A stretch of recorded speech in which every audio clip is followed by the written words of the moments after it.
Persoalan macam konflik, perselingkuhan, gibah, dan lain sebagainya yang berhubungan dengan kehidupan sehari-hari itu nggak lepas dari peran kita sebagai manusia pastinya dalam hal bersosialisasi.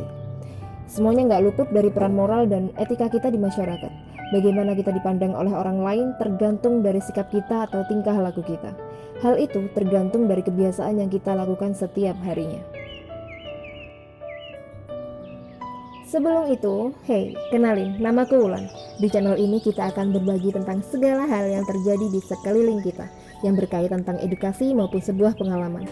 Kalau kamu pengen sharing, punya pengalaman atau punya tambahan tentang video di channel ini, bisa langsung tulis di kolom komentar ya, agar kita bisa saling memberikan feedback positif dan bisa saling berkomunikasi untuk membahas segala hal yang kita ingin tahu. Aku harap setiap pesan di video ini bisa nyampe ke kamu.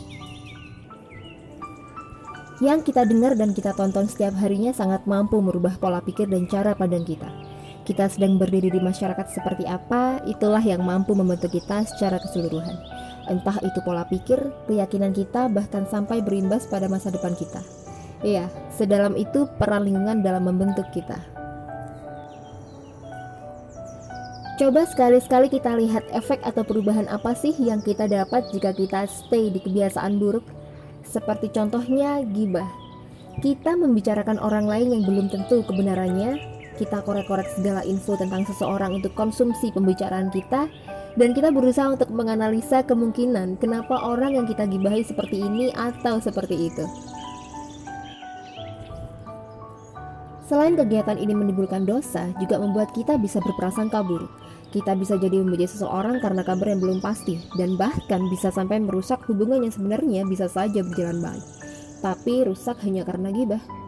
Perilaku yang dibaratkan seperti makan daging saudaranya yang telah mati ini sama halnya dengan menjatuhkan kehormatan, mencemarkan nama baik, bahkan sampai menginjak wibawa orang yang kita gunjing. Hal ini memang sulit dihindari karena terselip di kegiatan seperti berkumpul dengan teman dan berinteraksi dengan orang lain.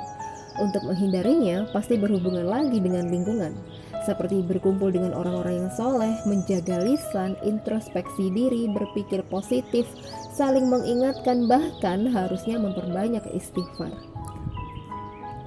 Bukan itu saja, kebiasaan kita seperti nonton sesuatu yang negatif, seperti contohnya cerita perselingkuhan yang sangat mampu merubah persepsi dan kebiasaan kita.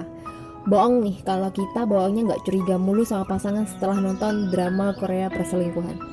Ada pikiran yang mampir di otak kita meskipun sebentar, seperti suamiku kayak gitu nggak ya? Kalau di kantor dia sama siapa ya? Tanya dirimu dalam hati yang lagi insecure karena admin dan staf suami di kantor lebih banyak, atau dalam tanda kutip ada ceweknya meskipun cuma satu orang, iya nggak? Perasaan seperti itu bahkan berhasil banget bikin kamu curiga, gak tenang, mikirin macem-macem, bahkan sampai membatasi segala kegiatan dan interaksi pasangan. Oke, itu mungkin beberapa dari ribuan kebiasaan buruk yang mampu meracuni kita setiap harinya. Kebiasaan-kebiasaan yang udah kita lakukan tiap harinya, yang udah mendarah daging. Sekarang, cocokkan dengan kehidupanmu. Sinkronkan dengan hal-hal toksik yang kamu terima setiap harinya. Apa kamu gak mau detox itu semua? Bisa jadi kehidupan kita penuh drama karena kita belum mampu keluar dari hal-hal toksik yang kita terima tiap harinya. Kita belum mampu keluar dari kebiasaan buruk yang sudah mendarah daging itu. Maka dari itu, mulai dari sekarang, lihat lebih dalam, jauh ke dalam dirimu. Apa sebenarnya yang selama ini meracunimu? Hal-hal toksik apa yang benar-benar mempengaruhimu? Setelah tahu penyebabnya, maka jauhi itu. Seperti contohnya gibah, maka jauhi gibah. Seperti contohnya lagi nonton drakor yang bikin mood swing, maka kurangi intensitas tontonannya. Kalau lingkungan sekelilingmu yang membuatmu teracuni, maka mulailah keluar dari zona itu. Setelah itu, coba untuk konsisten. Konsisten untuk tidak menarik hal-hal toksik itu lagi ke dalam dirimu agar kamu lebih bisa jadi individu yang positif. Karena hukum tarik-menarik itu sangat berlaku di sini. Otak mampu menyerap segala vibrasi, entah itu positif atau negatif, yang ada di lingkungan sekitar dan mengubahnya menjadi realita tanpa disadari. Jadi, apa yang kamu takutkan, apa yang kamu pikirkan dalam-dalam, bisa jadi realita tanpa kamu sadari.